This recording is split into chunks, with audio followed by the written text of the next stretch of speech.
Hi, good morning. Happy Saturday morning, everybody. Yeah, I made this frame today.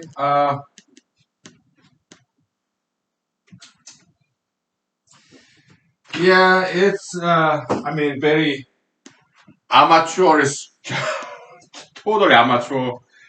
You see this wood split? Yeah, maybe the screw was too thick. Maybe. Yeah, some wood splitting happened, but no big deal. Yeah, it holds. So there with the frame to back this the campaign sign in the July 4th. So I put it right next on top of the wall. Uh,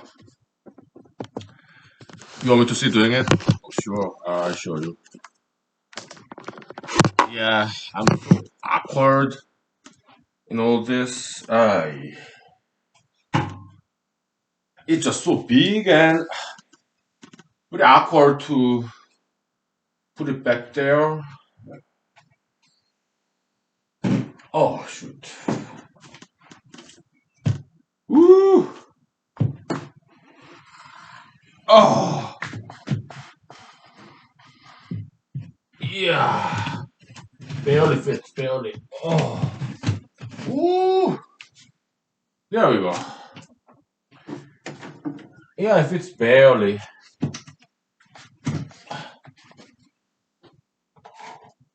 Yeah.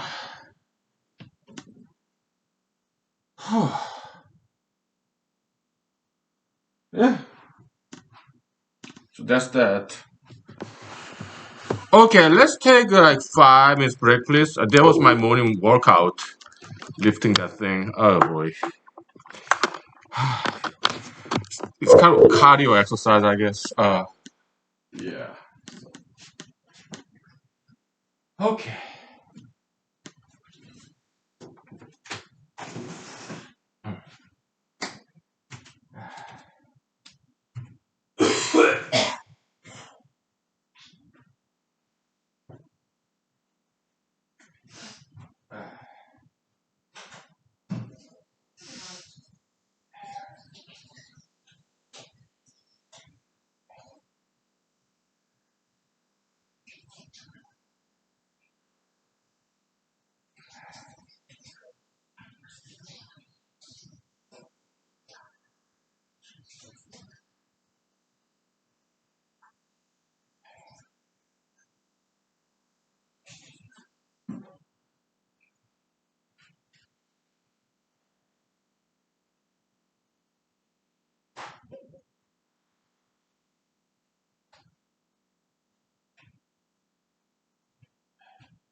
Okay.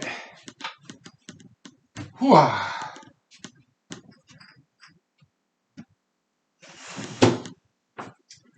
So, uh,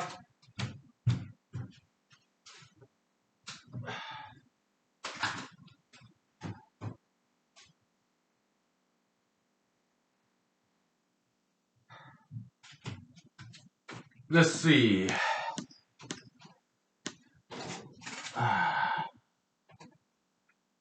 Yeah, this morning I did some carpentry work to make that frame. This the kind of like it will serve as backbone structure to support this plastic panel of this big campaign sign, uh, for July 1st parade, or also if I get invited in some candidate events like debates, yeah, I carry that and display somewhere if they allow me to bring that. Because it's too big, right? So, but if they allow me to bring that inside the building for some interviews or some candidate events, yeah, then I bring that with me. It does fit to my car. My car is a Ford Expedition, so I have to fold down the back seat, passenger seat, and then it fits in the back of my Ford Expedition. Let me take off this long pants. It's kind of getting hot. Okay. Uh, so uh, so yesterday we talked about some sad history about Mr. George Washington. I mean, he was in kind of like Virginia, kind of military militia, I guess, back in 1700s. He followed the orders to go back to Ohio and kill the Canadian French or French Empire army people who's occupying American Midwest, even after they saved him and his people. Okay, that's very sad history. And but in the back in the days, army desertion, that's capital crime. They get shot. Deserters. Okay, especially during the wartime. So we understand why he had to do it, but at the same time, it's sad history. But wars are like that. I mean, during the Civil War, Abraham Lincoln, right? The Yankees and Confederates, they kind of, many times they were relatives and even friends, and they kill each other during the Civil War. Wars are like that, okay? Oh, yes, horrible. I mean, that's American Civil War. Like, what year was that? Between 1861 and 1865, something like that, right? Wars are horrible. 100 years later, same thing happened in Korea too. The Korean War, 1950. North Koreans and South Koreans, many times they were relatives, and they killed each other. That's how wars are typically, right? Oh, it's horrible. It's horrible. Okay. Uh, well, technically, I'm Army combat veteran. Yeah, I deployed to Afghanistan, but I locked out. We locked out. Why? Because we were there entire whole year, and we were never attacked, and we were never there was no mortar, bomb, or IED, improvised explosive device. None of that. Mm. Most of us never got outside the base. Okay, and there's some other parts in that big international base. I cannot tell you where because there's secret intelligence. Okay, but not in my unit. U.S. Army. We deployed from Fort Hood, Texas. Okay, not in my unit, but in some other units like special forces, they did go out the base, and I think special forces captain died in their mission. Okay, I mean even in my unit, yeah, some soldiers, officers went outside the base for some missions. Okay, but no one died in my unit, Fort Hood, Texas. Okay, so but some other units, yeah, there were some casualties. Okay. What year was that? When I was in Afghanistan, 2012. Uh,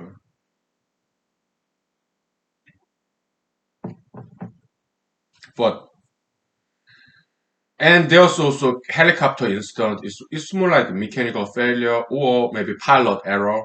Uh, in my unit, an officer got seriously injured, but it was an accident. Okay, inside the base. Maybe pilot error, maybe mechanical failure.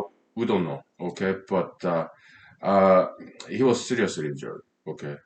As for me, I suffer from constipation,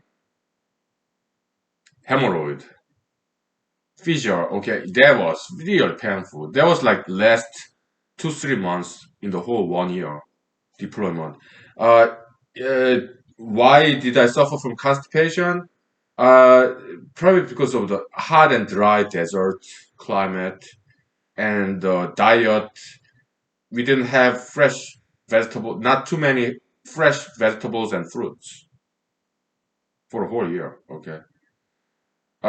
So lack of fiber, hot, dry desert, and also the stress, right? Yeah. So I suffer from constipation, hemorrhoid. Not too much of hemorrhoid, but more of like fissure, constipation, but not too much of a hemorrhoid. Okay. So that was very painful. Okay, so that was the most difficult part for me in the deployment. Okay. So, but we came back to Fort Hood, Texas, back in 2012, and the problem disappeared just like that. Okay. So, yeah, plenty of fruits, vegetables. Fort Hood, Texas, great climate, stress free. So yeah, it just went away. All the problems. Okay, health problems. Let's take 5 minutes break. Okay, there's this spider. Yeah, I gotta get rid of that spider. Okay, let's take 5 minutes, please. Okay, let me take that spider.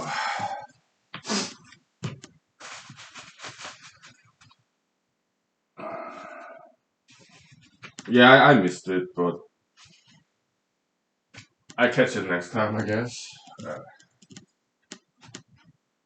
Okay. Ah.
Okay.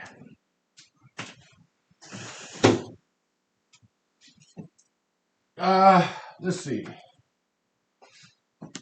Yeah, so the I smell this kind of fresh cut wood. It's nice smell, kind of aromatic, fragrant. It's something different, I guess. It's good. Yeah, yeah. Wooden smell, aroma, fragrance, whatever. Scent. Very vegetarian kind of woody, wooden. It's nice. I like it. No, I'm not gonna put that in my vodka. Okay, so yeah, this is the horseshoe mushroom. Okay, horseshoe mushroom vodka.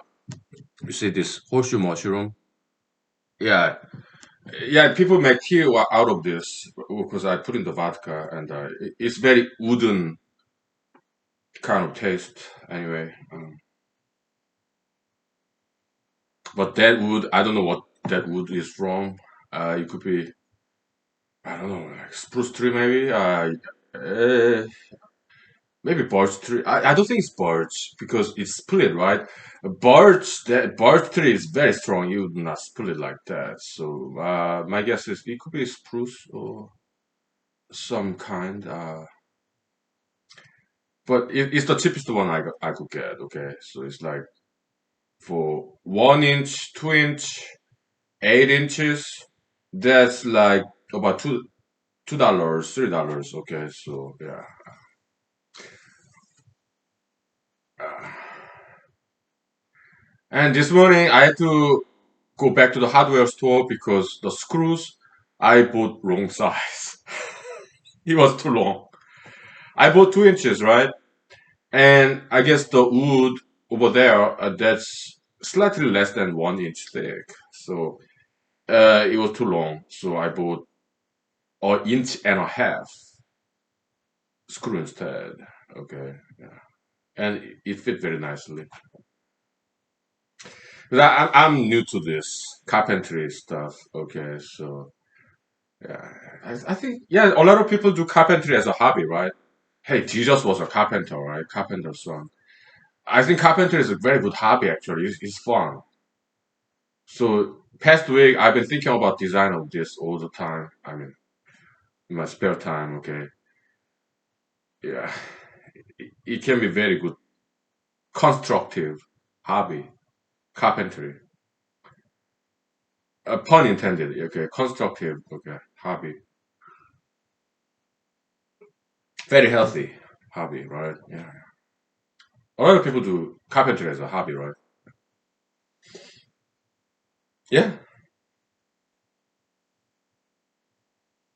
that was cool. And what else? Oh yeah, I studied some filtering organisms. I don't think it's probably it's not a good idea to introduce zebra mussel to Alaska, okay? Because zebra mussel they reproduce like there is no tomorrow, right? And they stick to boats, they stick to pipes. It becomes too much of a nuisance, okay? Even after we genetically modify so that they don't reproduce, uh, what if they mutate and start to reproduce again? Okay, oops. So yeah, zebra mussel probably is not a good idea, but what could be a good idea would be freshwater clams and freshwater shrimps. Some of them are in Korea, so maybe we can import some freshwater shrimps, freshwater clams. They don't stick to boats or they don't clog up the pipes, okay? But they are filtering organisms, okay? They feed on algae, plankton, or diatom, or some organic material. They're filtering organisms, clams, like clam chowder, shrimps, freshwater shrimps.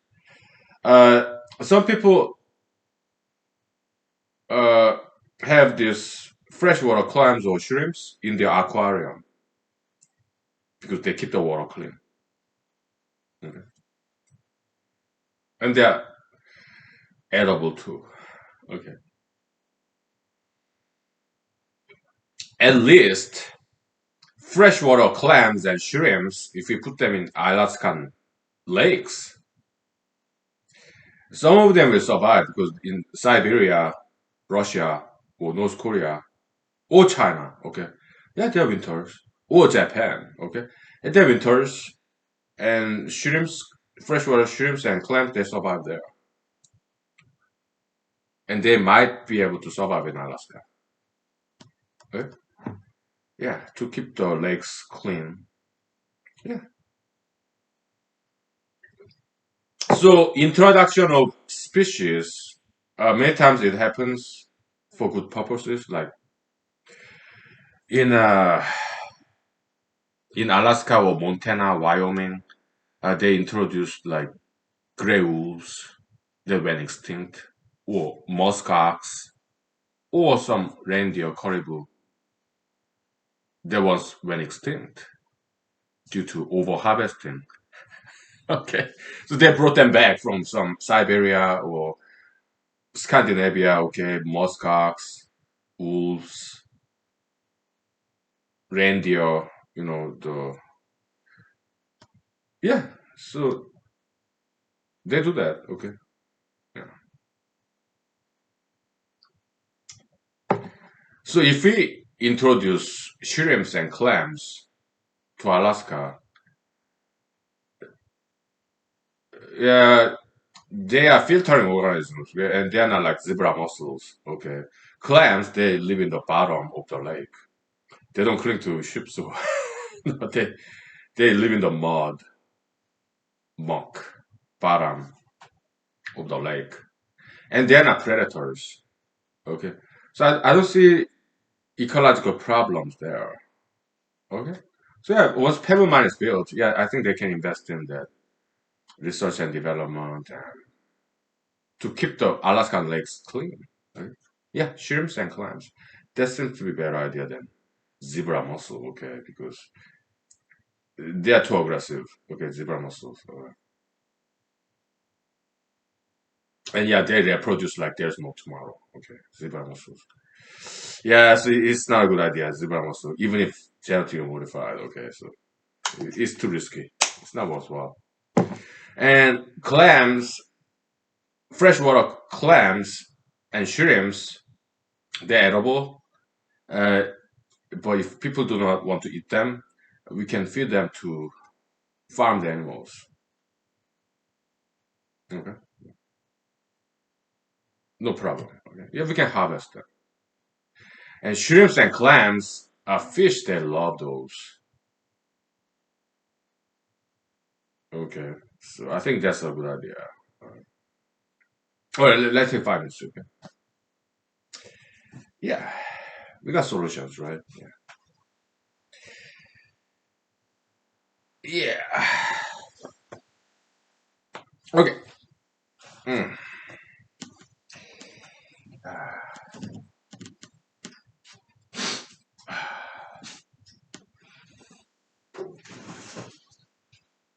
Okay.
Okay, so let's talk about Mr. James Madison. All right. Yeah, I just read about this American presidents, mostly Wikipedia, some other websites, and Mr. James Madison, very well learned man, very well read. He learned from mostly from Europe. Okay, like continental British philosophers like David Hume, John Locke, Jean-Jacques Rousseau, right? He also studied like Greek philosophy too, like Plato, Aristotle, right? He studied heavily in European history, ancient European history, and so, but some hits and misses. Okay, he thought the factions, like political parties, factions, interest groups, right? He saw the danger in there. He expressed that view, anti-factionalism. Okay, yeah, because I think he got the idea from what I remember from David Hume. I think he wrote British guy Leviathan, something like that, right? Yeah, this monster, big dinosaurian monster in Book of Bible, maybe Old Testament Book of Job, I guess. I think God mentioned it to preach to complaining Job in Book of Job. Okay, I remember I read Bible 3 times. Okay, so uh, yeah, when Job was complaining to God, he was like, "Hey God, what did I do wrong? Why are you punishing me? Why? Why? What did I do wrong?" And God said, "You human being, earthling, okay, what's complaining? What are you complaining about now, huh? Hey, Job, do you know who I am? I am God, okay? I created the expanse of the firmament, sky, the universe, alright? And you're just tiny little thing, okay? On crawling on the surface of the earth, planet Earth, Earthling. Hey, Job, you're complaining, right? But do you see this big muscle, the big flesh of Leviathan that I created, the dinosaur? You know how strong that big, gigantic Leviathan is? Dinosaur? I created that creature, okay? Yeah, the reptilian kind of dinosaur like Leviathan, okay? Behemoth or sea monster. I created all that stuff back in the days. They went extinct in 66 million years ago, something like that. Okay,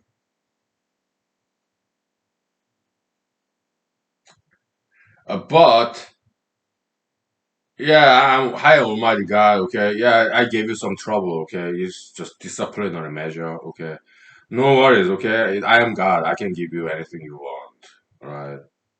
I will double your assets. I give you brand new younger wife, and you have more children. With you want some more wives? Yeah, I can get you. Okay, you have many children. Okay. So Job, no worries, okay? I'll double your asset. Your business will flourish, all right?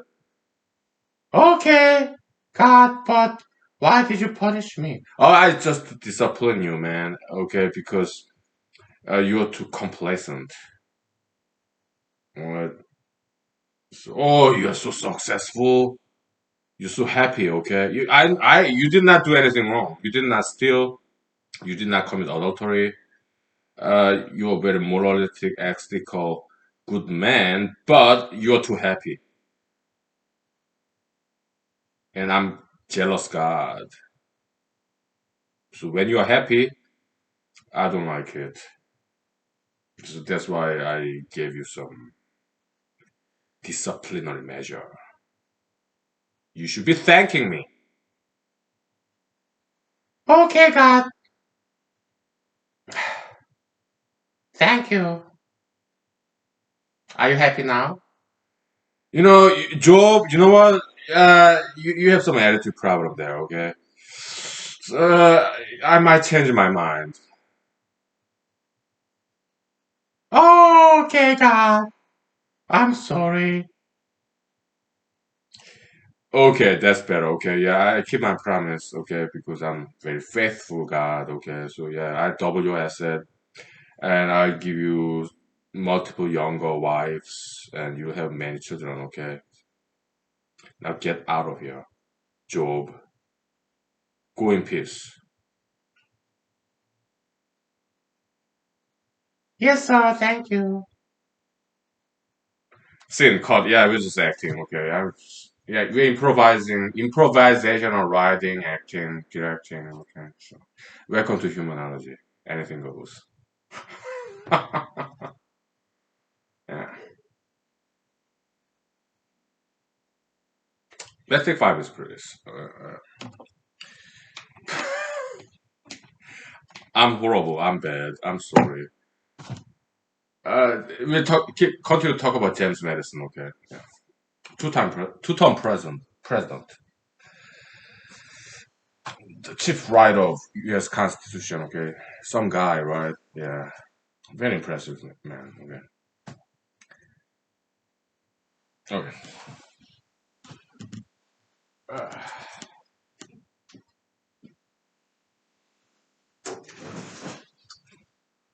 all right.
So, Mr. James Madison was a protege, and also was next president was James Monroe. Yeah, they both were protege of Thomas Jefferson. Right. So a lot of Mr. James Madison's idea when he wrote the U.S. Constitution was from Thomas Jefferson. Okay, very very smart people. Okay, philosopher kings that Plato 2,500 years ago, ancient Greece, all right, Plato envisioned that philosopher king, but it happened before Plato's time. Yeah, King Solomon was philosopher king too, also science king. Okay, and it also happened somewhere in Asia. Yeah, he's kind of like my blood relative. His last name was Lee. Okay, Joseon Dynasty. Okay, this Lee's Mr. Lee's kingdom. Okay, 500 years lasted. The last dynasty of Korean Peninsula, Joseon. Okay, they are my ancestors. Okay, we bear the same family name, Lee. Okay, so Sejong Daewang. Okay, Mr. Sejong the Great King. Okay, of Korean Peninsula, Joseon Dynasty. Okay, he was science king, philosopher king. Okay, and later on, yeah, in America, yeah, you have Thomas Jefferson, James Madison, James Monroe. Okay, they were science king, philosophy king. Okay, so it had happened multiple times in human history. Okay? In the West, in the East, it happened. It can happen again. Okay. Yeah, I'm running, and hopefully you run too. Okay. Oh, yeah? Wouldn't it be great? You and I become a debate stage.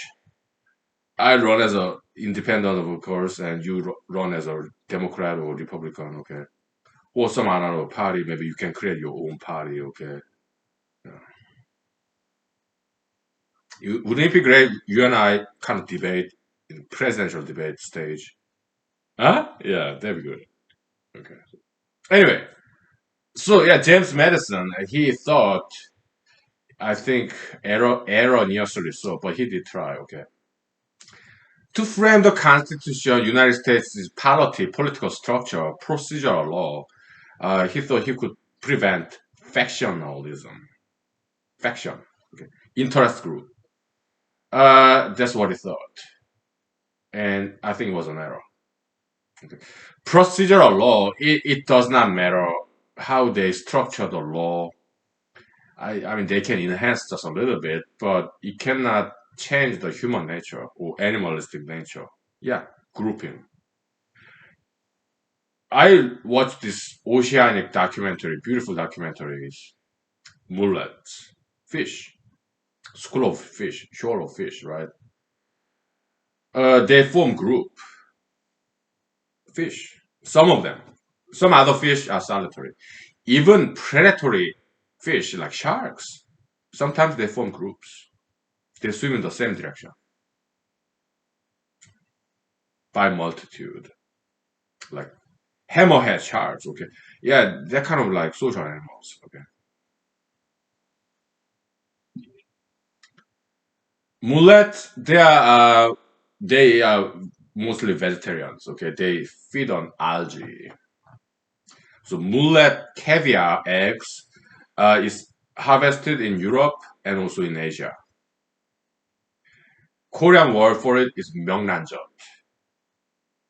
I guess 명 means this mullet fish. ran means eggs. 젓 means pickle. So Koreans they the way they prepare this mullet caviar, they season it with, I guess, sea salt and red hot chili pepper. Okay. Mhm. Sometimes they cook it, sometimes they don't. They kind of eat it raw. Okay, like Japanese sushi. Okay, and it's very delicious. Okay, so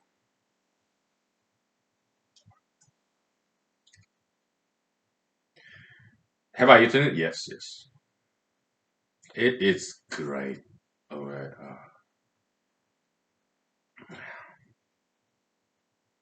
Yeah, I said Yeongranjeot a couple of nights ago. Okay, it's Myeongranjeot, I think. Okay. Yeah, my Korean memory is kind of hazy. Okay, so anyway, yeah, Mr. James Madison, he thought factionalism, okay, interest groups, because it could be detrimental. Because yeah, interest groups like political parties, not always, but many times they pursue their own group interest. at the expense of the general public, right? He thought he could prevent that by framing the Constitution and procedural law, but it did not work. I mean, look at us, America today. You have Democratic Party, Republican Party, right?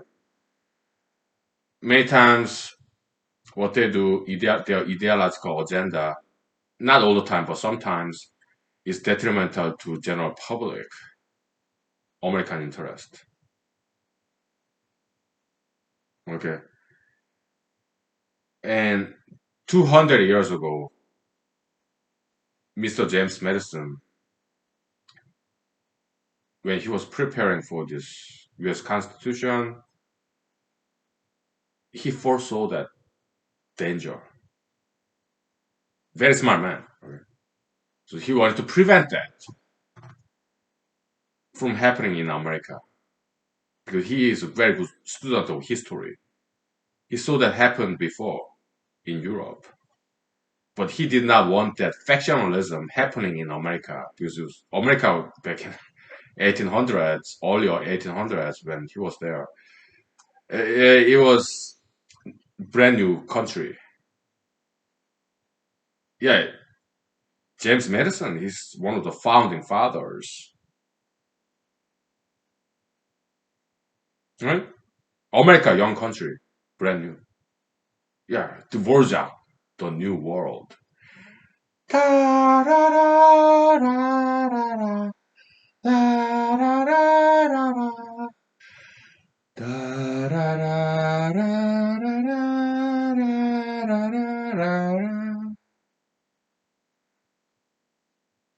What's his first name? Is it Antonio Dvorak or something? I don't know. European composer. Okay, so he wrote this classical music for America, New World. Okay, yeah. Sometimes I cry because it's so beautiful. He's European, Dvorak. Okay, maybe Polish, Czech. I don't know. Some Eastern Europe, Dvorak. Okay, Dvorak, right? Uh, but he wrote this classical music for America. Okay, it's brand new country back then. Okay, like late 1700s, early 1800s. Okay, this constitution. Right. So James Madison's vision for this brand new country, America. Okay, he wanted to prevent factionalism, and he wrote about that in Federalist paper. Okay, but it did not work. Right. Look at us, 200 years later, we have Democratic Party, Republican Party, which is not bad. A two-party system, checks and balances, yin and yang. I think it's a good system, okay? But sometimes Republican Party, Democratic Party, sometimes they act against American public's interest. Sometimes, right? Do we have solution for that? Yes. We take 5 minutes break, okay? Wherever there's problem, we solve it. We are problem solvers. I'm a former computer programmer. I'm trained to solve problems. Okay. Yeah. We take 5 minutes break. Okay.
So David Hume, Leviathan. Okay, so I never read that book. I heard about it. Maybe I should read some plus summary in Wikipedia because I don't have time to read from cover to cover. Okay, I'm busy. Busy with what? Well, this morning I had to go back to the hardware store because I'm kind of new to this carpentry stuff. So I had to buy this shorter length inch and a half screws, and then I bought it, came back, and that wooden frame for the campaign sign. Uh, the- yeah, one man campaign, zero penny campaign. Okay, so I just use my own money. I screws. They're like what, hundred of them, like $10. Okay, yeah, I can afford that. Okay, yeah, so I'm busy. Okay, so but David Hume, Leviathan. Okay, yeah, it's like let's make some analogy here. Dinosaur, right? Political party is a big machinery. Okay, Mrs. Commissioner, my political opponent, and Senator Lisa Murkowski. Okay, more party based. Political party is like behemoth, Leviathan, political machine, big, gigantic Leviathan group of people, a lot of money, a lot of people, time, space, huge political party, Democratic Party, Republican Party. Okay, they are like Leviathan. Okay,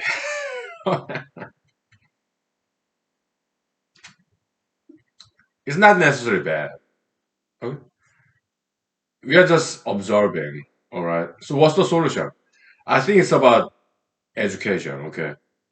In this brand of humanology, we talk about ideology, ideologics, or ideologology.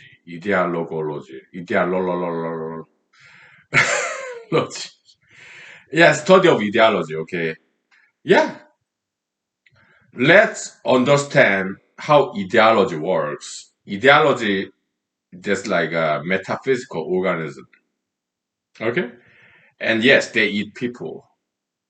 All the wars where when people die, they fight for some kind of ideologies, like capitalism, communism, French Revolution, or religion, like Catholicism, Protestantism, all those ideologies. Okay? And people die for ideologies. And we voice our objection to that. Huh? We don't want people to sacrifice their lives for in the name of some religion or some ideology, communism, capitalism. We don't want human sacrifice because ideologies, that's what they do. They eat people. So, but once we understand this metaphysical organism of ideologies, we can conquer it and we can put a stop on this ideological human consumption. Yeah, we can stop wars. Okay, so yeah, that's one of the main points in this brand of humanology. Okay, let's understand what ideologies are, how they behave, some behaviorism of these ideologies as metaphysical species because they behave like animals and they eat people. They take advantage of us. For the sake of ideology, people die. We want to prevent that. Okay. So that's the solution.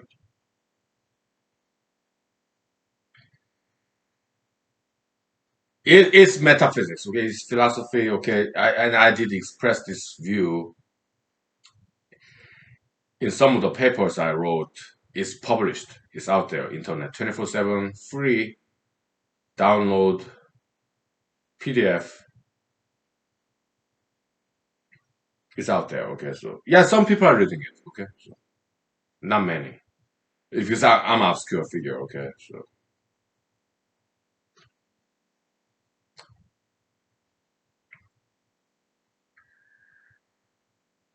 So I started writing last year, August, after I lost the election, Alaska State Senate, okay?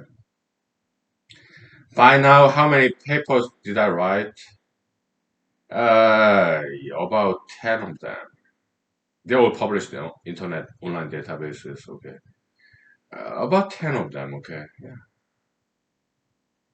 Average length, 50 pages, PDF.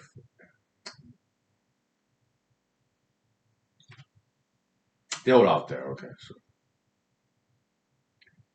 yeah. And we have here, humanology series, okay? Available for free 24/7 anywhere in the world with internet connection, okay? Yeah. Yeah.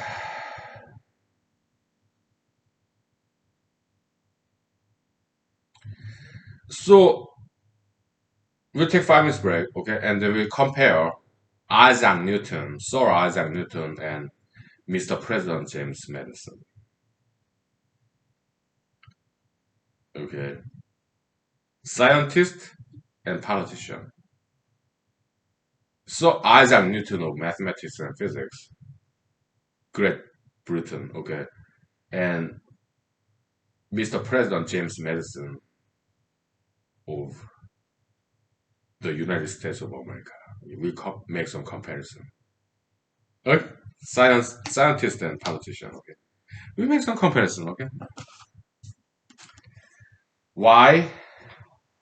I think it'd be interesting subject matter. Okay. So I do not know of anybody who made comparison between Isaac Newton and James Madison. Okay? It could be very first time in human history. Okay? Let's do it. Okay. Okay. All right.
So when it comes to political parties, right? Yeah, some parties they come and go, like Know Nothing Party, right? Later renamed as American Nativist Party, something like that. They came and go, okay. Yeah, and Thomas Jefferson and James Madison, they created this brand new party, Republican Party. Well, later some historians renamed it because it's different from today's Republican Party, okay. They nowadays they call it Democratic Republican Party. They kind of trying to rewrite the history, okay. I don't like that very much, but yeah, we understand, okay. They want to be fair, okay. It's great party, James Madison, Thomas Jefferson's party, okay. They competed with Federalist Party like John Adams, Alexander Hamilton, and George Washington. Okay, Federalist Party. Okay, so uh, and Federalist Party, yeah, it disappeared with this first political system. According to this amazing political scientists in America, great scholars. Okay, first, second, third, fourth political party system. Okay, these people are smart. Political science professors. Okay. I have never taken one political science class, but I'm starting to learn it. Okay, I'm still learning. So, would I be willing to form this party of humanology? Humanology party? I don't think so. Okay, because parties like this, okay, yes, their platform, they demand subscribers to obey, replace their individuality with this party group think. They want to brainwash them. Ideological subscription. Yeah, Democrat Party, Republican Party, checklist of things, laundry list. Yeah, pro-life, anti-life, pro-abortion, anti-abortion, pro-gun, anti-gun, pro-LGBT, anti-LGBT, pro-marijuana, anti-marijuana. We don't want that. We want individual freedom. Okay, so if I ever start this humanology party, there will be no demand, ideological demand.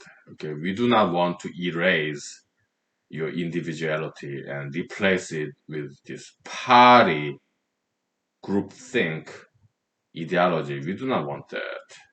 We want freedom, individual freedom. Okay, that's the difference between Democratic Republican Party, Thomas Jefferson and James Madison versus Federalist Party. Federalist Party, it was about strong federal government. Democratic Republican Party, Thomas Jefferson, James Madison, they're all about individual freedom of individual states. So that's the difference, key difference between Hamiltonianism and Jeffersonianism. Okay, but later on, when Thomas Jefferson, two-term president, and James Madison, two-term president, and James Monroe, two-term president, so 8 plus 8 plus 8, 24 years. They kind of realized that yeah, they need some strong federal government. Later on, they realized perhaps Alexander Hamilton was right to have some strong federal government. Okay, so that's American history that I understand as. I could be wrong. I'm still learning, reading about American history. Okay, fascinating. Right? Yeah,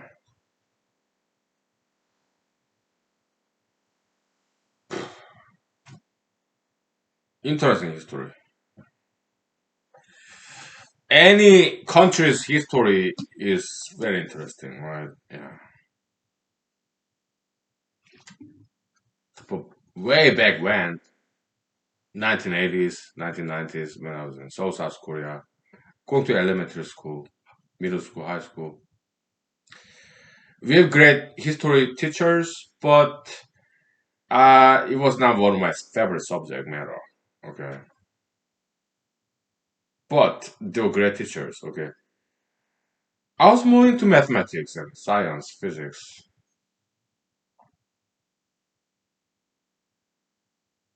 But I really appreciated lessons, classes, history classes, Eastern history, Western history, okay, Korean history. Yeah, I did learn a lot, okay, and I'm very grateful to history teachers in South Korea, 1980s, 1990s, elementary school, middle school, high school, okay. How about in America?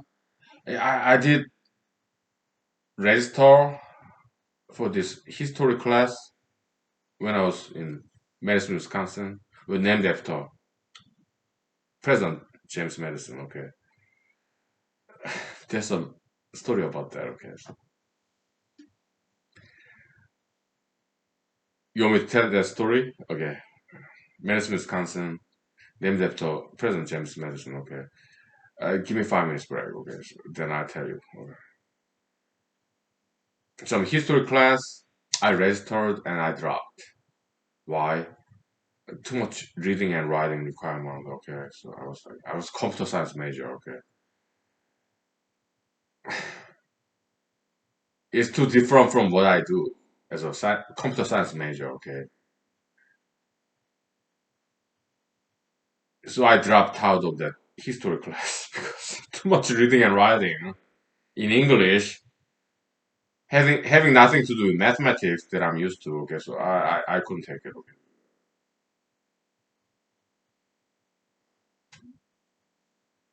it was like year like 2002, something like that. Okay, so we'll take 5 minutes break, please. Okay, yeah, yeah. Then I tell you about this Madison, Wisconsin, named after President James Madison. Okay, in computer science department. Okay? It's very interesting story. Okay, so we'll take 5 minutes, please. Okay?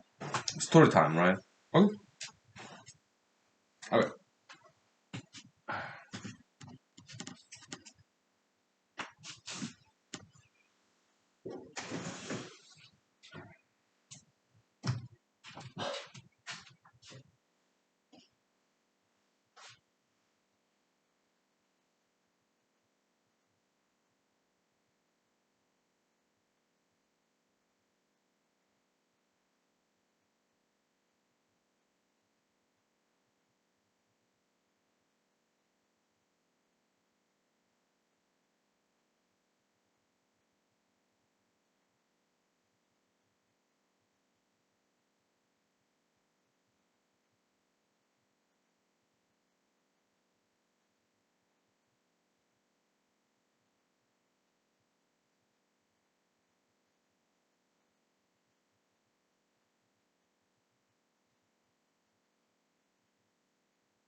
Okay.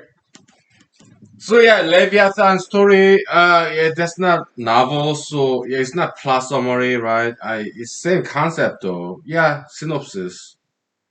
In a nutshell, in academic paper, they call it abstract, right? The same concept is a summary, right? Okay, James Madison. Okay, I was computer science major. Okay, I take huge pride having studied computer science and also having worked as a computer programmer, information technology. Okay, IT technician. Yeah, I did all that stuff. Okay? I take huge pride in that because we are troubleshooters, problem solvers. Okay. Yeah, business logic, computer science. Okay, it's like this. Okay, I was a web programmer. HTML, Ajax, XSLT, XML, HTML. We did all that stuff. There's front end to make it pretty. Okay. Then there's this back end database. We use Microsoft database, SQL database. Okay. Oracle. I just studied a little bit when I was interviewing for in job market back in the days. However, yeah, about 20 years ago, 15 years ago, okay. Like 2006, 2007, 2009, something like that, okay. Yeah. But mostly I'm more used to Microsoft SQL. Before that, when I was in Cornell, I used MySQL, MySQL. That's like free database system, okay, downloadable. MySQL with this Dolphin, okay. Yeah, SQL. What is SQL? Structured query language. It's database language. Okay.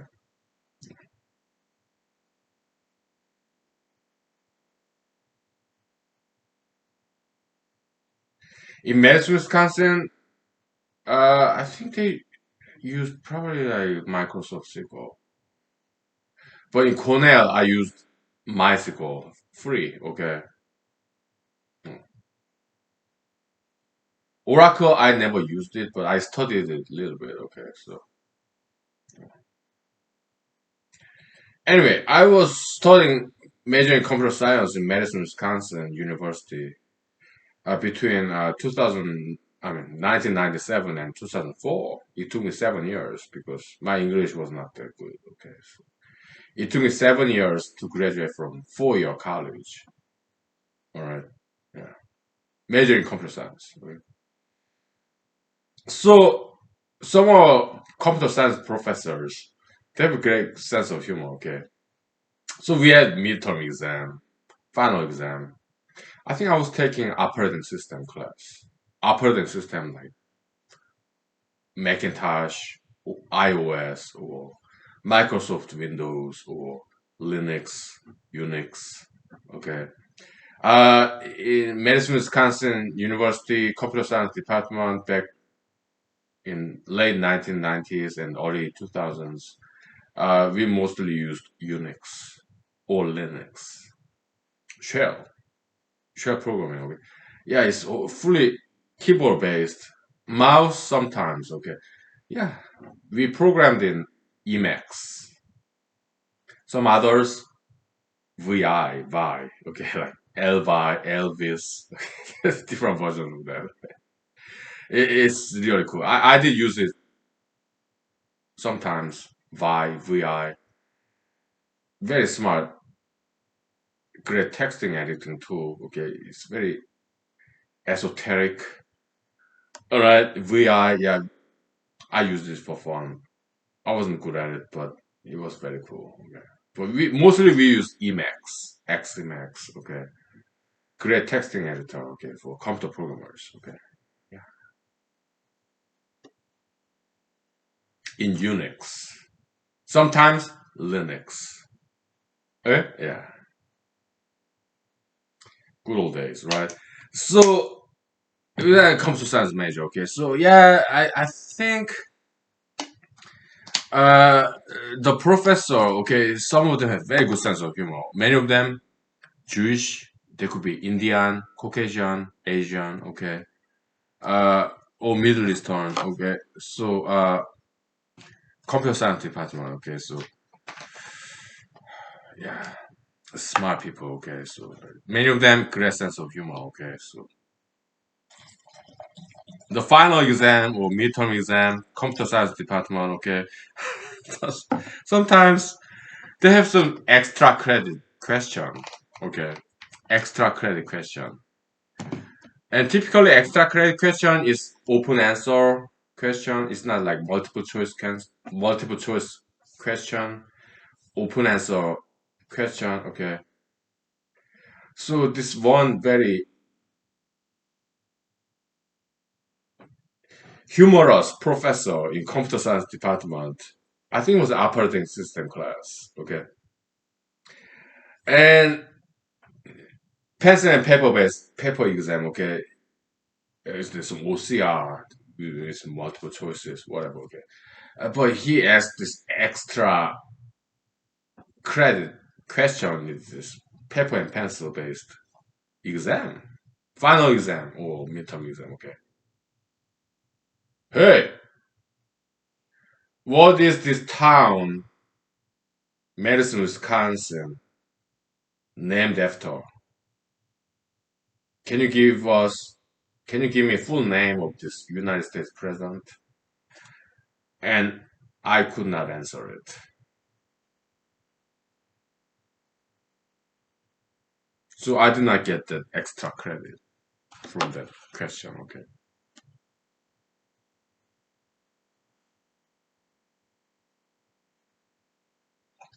I mean, I got an A because I was a good student, operating system. But I lost that extra credit though. So after the exam, okay, the professor, because I came to visit his office hour, okay, because I go to office hour all the time, okay, so when I was a student, okay, and he took a notice, young man, you missed this extra credit question, okay. You got comfort with comfortable margin. You're a good student in computer science. Okay, you got comfortable margin of A. But why did you miss this extra credit question? Huh? What's that about? How's that? Ah, professor, I still don't know. About American history, Madison, Wisconsin. You asked us what American president Madison, Wisconsin named after what American president? I still don't know. Could you please tell me? Young man, maybe you should take some American history class, okay? It's James Madison.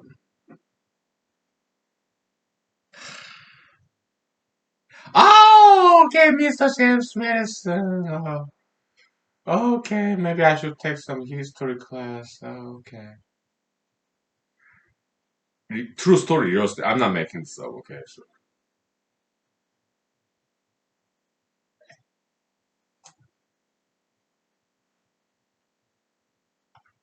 maybe I should not have dropped out of that history class, okay? But when I was in Madison, Wisconsin, I was way deep into science, mathematics, physics, biology, chemistry, computer science, a little bit of electrical engineering. Okay, so it's just numbers, letters, okay, equations, formulas.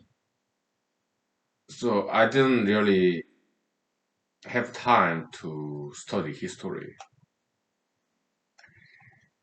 Like anybody else, I only have 24 hours a day. Okay, so yeah. But later on, 20 years later, yeah, I'm studying American history. Yeah, Mr. President James Madison. Okay, cool guy. Yeah, he's smart. He's some hits and misses. Okay. Yeah. So that's the story. Okay. Yeah.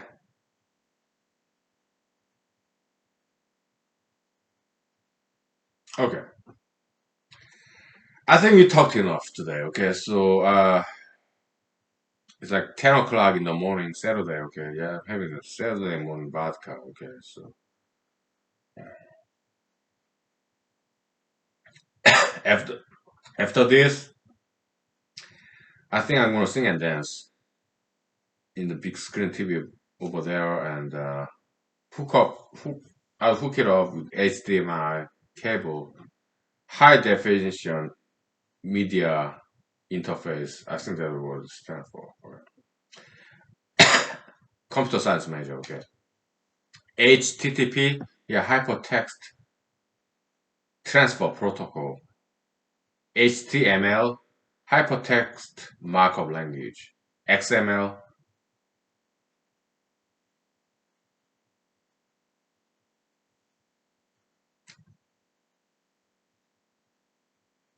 I don't know what X stands for, okay. It's more about data structure, okay. Hierarchical, like tree, alright. Yeah. XSLT, I use that. I did use, okay. Cool stuff. XSLT, okay. Back in the days. It's kind of shortcut, okay, to deal with XML, just data and very esoteric. Okay, yeah, I did use that when I was a computer programmer. Okay, so Perl pattern recognition, like this, like clean star, regex, regular expression. Yeah, I did use that extensively when I was in Cornell doing computational biology, bioinformatics. It was like between 2004 and 2006. I was in Cornell for 2 years. Okay, yeah, I did all that stuff. WAMP, LAMP. LAMP means Linux, Apache, MySQL, Perl. This LAMP is database server, web based. Okay, WAMP. That's not Linux, but it's Windows. Okay, Windows, Apache, MySQL, Perl. I used WAMP. Okay, but LAMP, yeah, Linux is beautiful operating system. Okay, I did enjoy that experience when I was in medicine, Wisconsin, computer science major. Okay, beautiful, beautiful Linux, progeny of Unix. Okay, yeah, Solaris. Okay,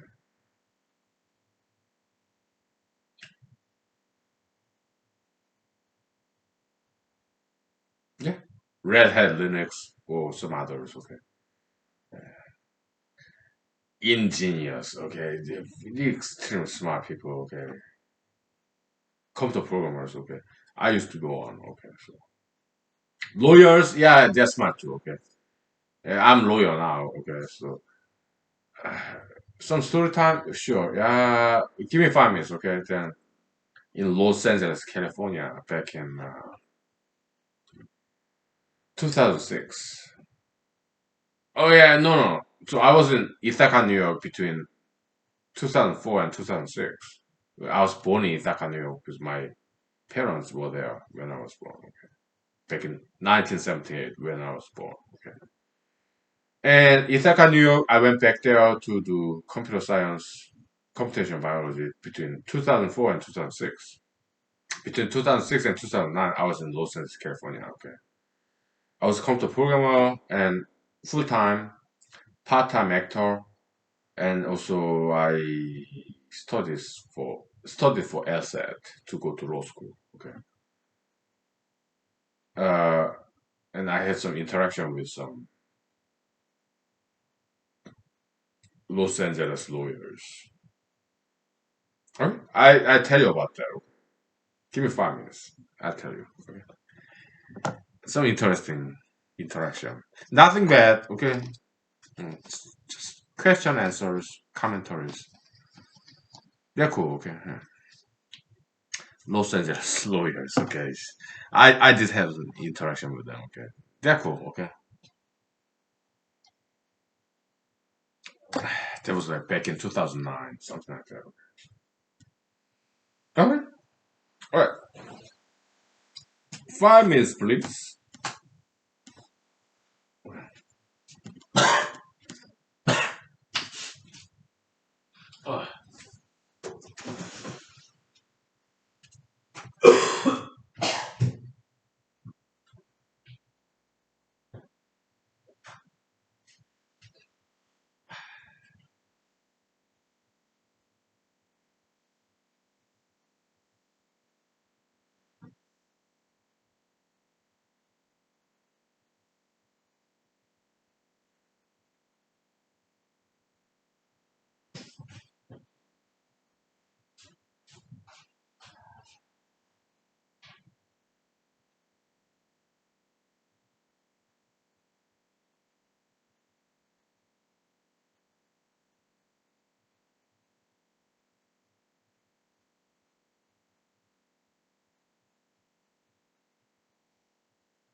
Okay, story time. So, interaction with Los Angeles lawyers.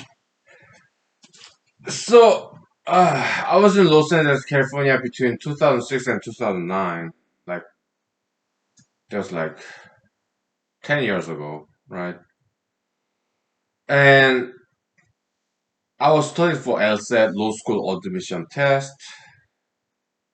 I was a full-time computer programmer and part-time actor, but after a while, yeah, acting, filmmaking, yeah, you know what? Yeah, I did that enough. Computer programming by then, I've been doing that for 10 years. Okay, so yeah, I want to try something new. Okay, so how about a lawyer? Okay, so okay. By the way, James Madison was not a lawyer. He studied law, but he never got licensed in Virginia law bar. Okay, and but he did study some law books. Okay, he read law, but he never got licensed as a lawyer. He never practiced law. He was not a lawyer, but he wrote Constitution. Okay, so yeah, that's my objection to this Mr. Justice John Marshall. He was a Federalist appointed by John Adams, president. Okay. Yeah, he said, "Oh yeah, U.S. Supreme Court is the supreme U.S. Supreme Court. We are the final authority to interpret what the law is." This Marshallian judicial review doctrine. Okay. But the person who wrote this U.S. Constitution, he was not a lawyer. Okay. So yeah, justices, Supreme Court or courts, okay, or lawyers, okay. Yeah, I don't think they should be the final authority of U.S. Constitution because U.S. Constitution is written by Mr. James Madison, who was not a lawyer. He was a tutor. He was born with silver spoon in his mouth. Thomas Jefferson, George Washington, James Madison. Yeah, they're well-to-do parents. Okay, it's kind of elitist a little bit, but there's nothing wrong with elitism. Okay, by the way, I'm not anti-elitist. Okay, uh, but yeah, they have their role. Okay, yeah, they did good job. Okay, but yeah, if James Madison, non-lawyer, wrote this constitution, why should former lawyers, judges, and justices in Supreme Court should be the final authority when U.S. Constitution was written by a non-lawyer, James Madison? Okay, so anyway, we did with Mr. James Madison. Okay, so let's move on. Okay, yeah, Los Angeles, California lawyers. Okay, they had this event conference for us who want to be a lawyer. All right, it's a question and answer session, Q&A. Okay, sponsored by LSAT, Law School's admission test. Okay, yeah, great institution. Okay, yeah, like American Bar Association, maybe. Okay, yeah, great institution. Okay, they're cool. Yeah, I'm a member. Okay, they're cool. Okay. So they were telling us their experience as Los Angeles, California lawyers. Because the rest of us in the audience, there were like a couple of hundreds. It's a nice hotel conference room in Los Angeles, California, back in like 2009. What, 10 years ago, all right? Yeah. Yeah, they would tell us their experience as lawyers, what they used to do. And there's one gentleman who used to be a computer programmer. I think he was Caucasian male gentleman, okay? Physics major, I think. I photograph memory, okay? White skinned. Was his hair color? He could be kind of like sandy blonde. He's a white guy, okay? Blue eyes. Handsome man, okay? Yeah, yeah, he said, yeah, I'm a physics major. I got a job as a computer programmer. Later on, I went to law school and tested about California bar exam, which is very difficult to pass, okay? And yeah, now I'm a lawyer. We do documentation review, which does not sound very interesting, by the way. That's what he said, okay? And there's an African American gentleman, okay? Yeah, he has great sense of humor, okay? Hi, yeah, yeah. He was African American gentleman, okay? So yeah, hey, you know what? You give a microphone to a lawyer, okay? We cannot stop talking, okay? We just talk and talk. It's a great sense of humor, okay? And there's some female Los Angeles lawyers who used to be a psychologist. She was a psychology major, okay? But she didn't like her major very much, so she wanted to stay away from it. What's her race? I think she was kind of a mixed race, okay? Brown skin, okay? Beautiful lady, by the way, okay? And then the panel member in that conference to give us some advice, us studying for LSAT to go to law school later on, okay? It was a great event, very informative and educational, okay? Now it was our turn. We are like college graduates. We got full-time job somewhere. Okay, Los Angeles, California, 2009. Okay. So we lined up to ask some questions to them. It was my turn. Okay. What was my question? It was this. Goes like this. Okay. So I was like, hey, thank you for having us. Thank you for sharing your experience and knowledge. We appreciate you and having us. Thank you. And my question is, as a lawyer, you are a lawyer, you went to law school, okay, and you passed the bar exam. Well, congratulations, by the way, okay. California bar exam, I understand it's very difficult to pass, okay. Yeah, congratulations. Hey, yeah, you got lawyer jobs. Well, that's not what I said. I'm just adding my own stuff, okay. Fiction, acting, okay. It was Los Angeles, California, Hollywood, somewhere around there, okay, so yeah, acting, okay. I'm adding some more stuff, okay, not. Okay, you passed by exam, California by exam. Congratulations, okay? And you got lawyer jobs in California, okay? Yeah.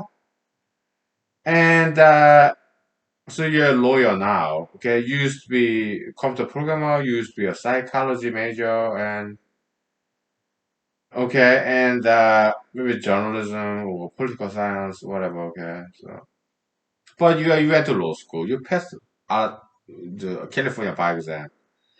And you become a lawyer, you got a lawyer job, okay? So I have a question for you. And my question is, have you ever ran into this situation as a lawyer that you had to some you had to make some compromise, ethical, moral compromise? Okay.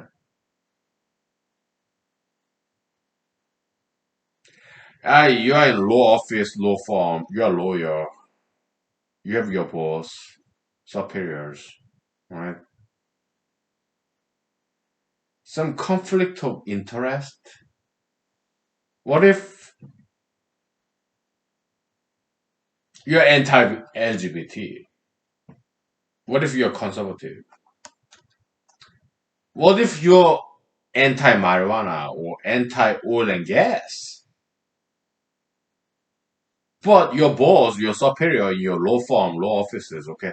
What if they assign you this task to defend this activists that you have some personal ideological objection to? That's my question. Would you compromise your moral integrity, your belief system, even your religion to keep your job?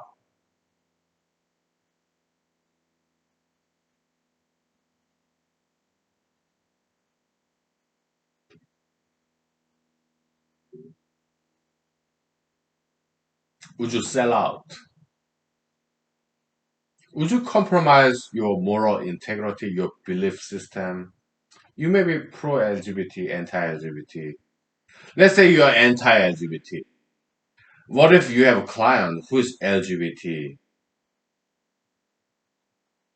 and your boss, your superior, maybe he's Democratic Party person, and he assign you this task to defend LGBT ideology, activism, advocacy when you are at heart you're Christian, Republican, conservative? What would you do? Would you compromise your religion, your ideological subscription, so as to keep your job?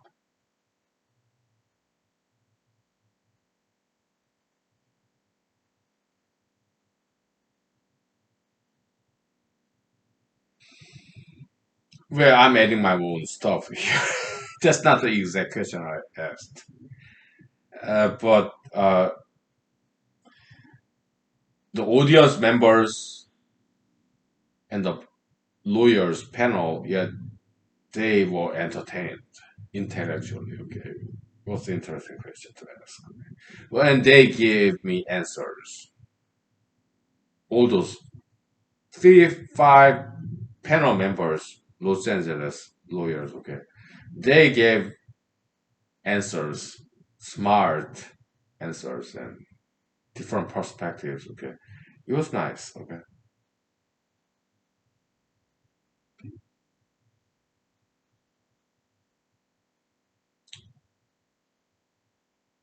we take 5 minutes break. Okay? And then I tell you what their answers were. Okay, it was very smart. Okay, by the way. Okay. California bar exam is one of the most difficult to pass. Okay, so and they passed it. Okay, they were African American gentleman and Caucasian American gentleman, and some mixed race lady. Okay, former psychologist. Okay, uh, yeah. So they gave me very interesting, good, intelligent answers, smart answers. Okay, they're California lawyers. Okay, yeah, they're smart. Okay, we'll take 5 minutes. Okay.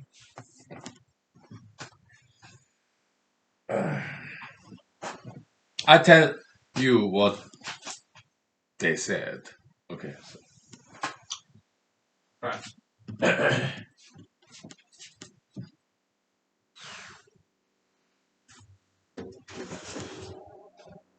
Okay.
Alright, what were their answers? Yeah, they're very smart lawyers.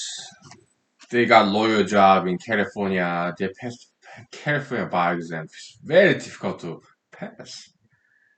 And the answer, yeah, it was challenge like truth or dare. Okay, kind of question. Okay, so and the the Caucasian gentleman, former computer programmer, he told us his short biography. Okay, he was majoring in physics as an undergraduate. Later on, after he graduated from four-year college, he got computer programmer job. Later on, he became lawyer in California, then passed the California bar exam. Very difficult to pass, okay. And he talked about this documentation review. Okay. Which does not quite sound very interesting, okay. He a Caucasian American gentleman, maybe late 20s, okay, white skin, blue eyes, and his hair color, kind of a sandy blonde, something like that, okay. I have photographic memory, okay. He said, "Oh, thank you for reminding us we care about morality. Eh?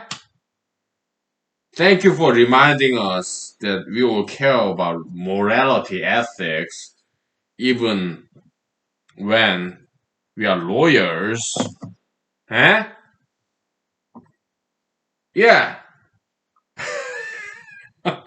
Smart, alright. Next, the lady, kind of mixed race lady. She was beautiful lady. The Caucasian gentleman did not wear any eyeglasses like I do, okay, but that lady was wearing eyeglasses, and African American gentleman, great sense of humor, he was wearing eyeglasses. I have photographic memory. Okay. I remember that was like 10 years ago, 2009, something like that. Okay. Yeah, 12 years ago. Okay. And it was time for this mixed race lady. She was like in great shape. I think she was like early 30s, maybe late 20s, okay. She was wearing eyeglasses, okay. And she, psychology major, undergrad. And she said, "Oh, you know what? I joined the law school to get away from psychology, but I got this lawyer job and they put me in this psychoanalysis department." I was like, "Ah, I went to law school, became a lawyer. Yeah, I used to study psychology, but I wanted to get away from it. But when I got lawyer job, they put me right back to that psychology, psychoanalysis department in this law firm. Okay, great sense of humor. Okay, yeah, and she answered my question in her own way, like this. Okay. Okay, yeah, it's good question, smart question. Okay, yeah, maybe you can dodge a little bit, express conflict of interest, get away from it without getting into any trouble, okay? Yeah, just dodge a little bit, yeah. In the law firm, I'm adding my own stuff too. In the law firm, there are many lawyers, okay? Yeah, be assigned to some other lawyers without any conflict of interest, okay? Just get away from it, get away with it in a nice way without causing any trouble, okay? Yeah, you can kind of dodge like moral, ill, squiggle a little bit, okay? Yeah. Okay. Did I answer your question, young man? Oh, yeah. Thank you for your wisdom, knowledge, experience, observation, okay? You did answer my question. Thank you. I'll go back to my seat. Okay, yeah. Smart people, okay, so, yeah.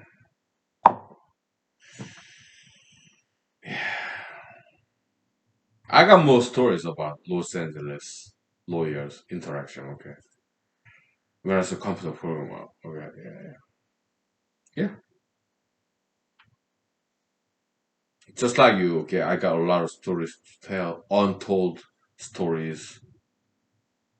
Right, I got tons of that. I'm a lawyer, right?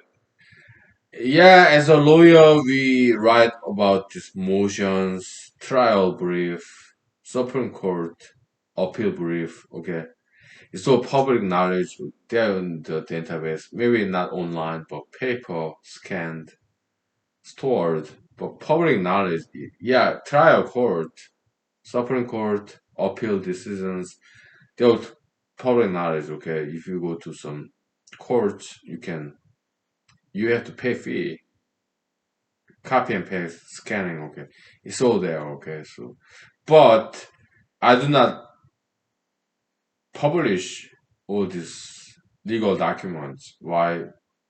Clientele their privacy. Okay, but when you initiate lawsuit, it's public document. It becomes public document. Okay, so if you go to law courts, yeah, you can pay some fees and order a copy of these briefs, trial brief, appeal brief.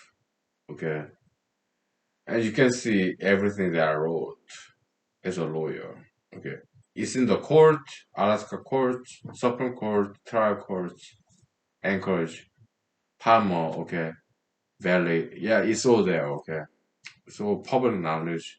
You just need to pay some fees, $10, $20. Okay, you can scan it, copy it, facsimile, make a copy. Okay, it's all out there. Okay, so my cell phone numbers, because I'm also a politician, wannabe. I'm a political candidate. My residential address, email address, cell phone number is all out there in public. How much money I'm making every year, all out there. It's average American salary, like 50,000, $60,000, something like that. Okay, it's all out there. Okay, because I'm public figure, at least in theory. Because I'm running for United States Senate from Alaska. For Alaska, over Alaska, by Alaska. Okay. Yeah, I'm public figure in theory, technically. Okay, so my website, campaign website, email address, phone number, cell phone number, resident address is all out there. Okay, yeah. Because I'm political candidate. Okay, so transparency. I think it's a great thing. Okay. They say sunlight is the best disinfectant. Sunlight, ultraviolet light, whatever. Yeah, transparency, right? I think it's great. So Mr. James Madison, Mr. Thomas Jefferson, I think they did great job. Maybe they did not save the world, but they tried. And they made a little bit of advancement, improvement in this human evolution. Thomas Jefferson, James Madison, James Monroe, even George Washington. I'm not a huge fan of that guy, but they did their job. Okay, they made some goods and bads. Okay, some errors, hits and misses. Okay, people are people. We make mistakes. Okay, President Obama, President Trump, President Biden, hits and misses. Okay, they're trying. Yeah, we are human evolution. We are making humanity to be a little bit better, one step at a time. Okay,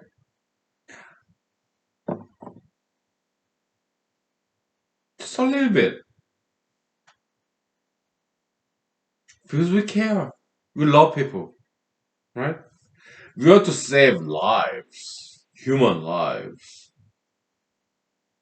We do our best to bring better future for the future generations to come. Our kids, grandkids, okay? We love them, okay? Yeah, we are doing our part. Okay, so okay. Alright. Before this computer or software crashes, or let's wrap it up, okay? Yeah, I'm gonna sing and dance, cool YouTube music videos, dancing and singing, okay? Okay. Thank you. Good night. Have a great weekend. Happy springtime. Bye. I love you. Thank you for loving me. Bye.